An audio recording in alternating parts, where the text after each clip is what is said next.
Son spectacle Moi, je, J-E-U, donc un spectacle qui sera le 3 mai à la scène de Strasbourg, toute nouvelle salle, c'est 1 rue Lafayette. Alors, il y a plusieurs personnages dans ce spectacle, c'est un peu un marathon. C'est ça, voilà. C'est un marathon d'1h45 avec 24 personnages. Et je parle beaucoup du corps parce que moi, je trouve ça très intéressant. Je trouve que c'est notre accessoire de vie, le corps, tout au long de notre existence. Et j'aime bien le mettre à mal. J'avais un sketch sur l'épilation qui a justement pas mal touché parce que je parle de la vulnérabilité de la femme devant. C'est vrai que vous êtes très cash, vous cachez rien, on peut dire. On va voir un extrait justement pour voir à quel point vous y allez. Allez, on peut y aller. Bienvenue à tous à cette petite séance d'information informationnelle autour des bienfaits de l'allaitement. Hein? Toi, tu savais pas pourquoi tu étais là ce soir, hein? Alors, quel est votre rapport au plaisir, à l'orgasme? Un bon but, bien mis dans la première période. Tout le monde est content, on va boire une lèvre. Hein? Franchement, Bernard, vous êtes une belle femme. Où vont-ils, ces braves petits soldats?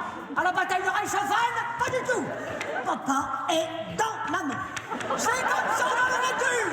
Vous me aider. Soy cigara. Ce n'est pas du tout l'habitude de parler de ma sexualité en public. On était un peu dans la thématique, je dois dire, hein, l'allaitement, la reproduction, c'est un véritable marathon. Le sport, c'est quelque chose que vous intégrez dans la préparation des spectacles? Non, en fait, je fais très peu de sport. J'en ai fait beaucoup. Et puis, il y a un moment où le corps dit non. Le corps ne peut plus. Je peux pas à la fois manger et faire du sport. J'ai choisi. Voilà. 2 heures de scène, c'est du sport, non? Ouais, quand même. Puis je fais pas mal de transport pour aller jusqu'à mes spectacles et tout ça. Donc, Alors moi, je vous ai vu... il y a quelques années. J'ai l'âge de l'association. Voilà, donc très jeune. Moi je le dis, c'est très jeune. Et dans des spectacles d'improvisation, est-ce que l'improvisation, ça reste un ADN, un fil rouge qu'on retrouve dans les spectacles aussi? Oui, complètement. Puis j'adapte toujours un peu en fonction de l'endroit où je me trouve. Je mets des petites notes géographiques, politiques, actu, etc. dans le spectacle.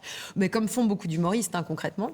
Et après, le spectacle est basé sur des improvisations. J'ai construit le spectacle en improvisant sur scène devant du public. Et j'ai retravaillé mes impros et ça a donné ce spectacle. Ça veut dire qu'on peut aller voir le spectacle plusieurs fois, on verra jamais le même Évidemment, spectacle. c'est les mêmes spectateurs qui me suivent depuis des années et qui viennent toujours voir le même spectacle. Nouvelle salle de spectacle à Strasbourg, la scène de Strasbourg, c'est 1 rue Lafayette, avec en début de programmation le spectacle d'Antonia de Randinger, Moi je, ça aura lieu le 3 mai. Je vous propose tout de suite de voir un extrait et on continue d'en parler tout de suite après.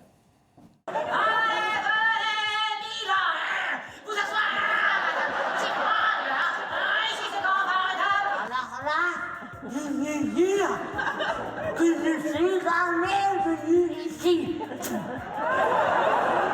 Vous comprenez quand je parle, hein? Vous entendez pas peut-être? Vous entendez? Vous entendez? Je ne puis demeurer ainsi te sentir, car dès que tu t'absentes des fragrances, je meurs. Il me faut du fébraise, sinon c'est moi qui meurs. Quand je vois quelqu'un, un homme qui me plaise, j'ai l'impression que comme mes jambes deviennent un peu comme la piste dans l'aéroport, hein? Avec les petites lumières qui indiquent la réaction, hein? Oui, excuse-moi, je dis, mais pour moi, Picasso n'était pas peintre. Puis alors ça se voit, mais alors, comme le nez au milieu de la joue. Je dirais qu'en ce qui me concerne, j'ai le sentiment avec ma sexualité de disposer d'une forme d'arme géostratégique domestique. Je crois que les dames, elles ont toutes compris, hein? Qui fait que quand je suis, elles applaudissent, mais elles me laissent à longtemps.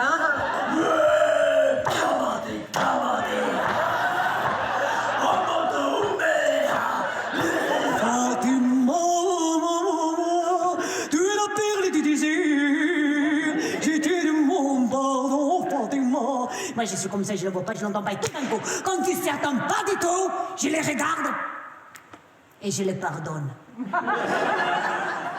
La danse, le chant, les accents, vous interdisez rien sur scène? Je sais tout faire. Tout, même la cuisine. Alors, on va parler un peu de cette nouvelle salle, parce que c'est vrai qu'il y a une offre culturelle à Strasbourg qui est assez importante. Et curieusement, pour les spectacles d'humour, les spectacles populaires, le théâtre privé notamment, il n'y avait pas véritablement de grandes salles. Il fallait sortir de Strasbourg. Oui, alors c'est vrai quand même qu'on a une très belle programmation entre Ilkirch, Schiltigheim et même l'Espace K à Strasbourg. Mais je crois que là, c'est un théâtre qui va vraiment être dédié aussi à la comédie et notamment à une offre culturelle qu'on n'a pas forcément ici et qui marche très fort dans le Sud, c'est tout ce qui est comédie de boulevard. Et donc ce théâtre-là, je pense, va avoir une programmation relativement de cet ordre-là. Alors c'est vrai que mon spectacle, à moi, il n'entre pas dans ce cadre-là.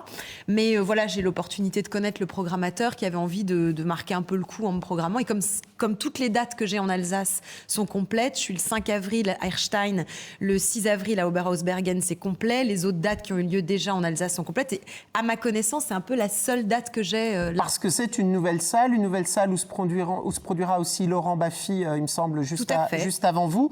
Alors, elle fait partie d'un groupe, cette salle, c'est le groupe Happy qui possède la Comédie Saint-Martin, le Palace, des salles quand même assez mythiques à Paris. Ils investissent à Strasbourg, en Alsace.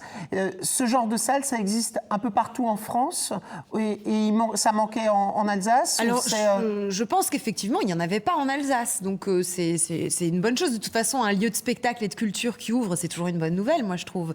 Donc après, je pense que c'est un pari qu'ils font et je leur souhaite de réussir parce que je pense qu'ils volent aucun public à personne parce qu'ils vont installer quelque chose qui n'existe pas. Parce que c'est vrai qu'à Paris, il y a énormément de théâtres, de petits théâtres. Il y a des salles, elles font 20 places, on a l'impression qu'elles sont grandes. Même des artistes nationaux, on a l'impression qu'ils remplissent pendant 3 mois des énormes salles, mais qui font que 50 places.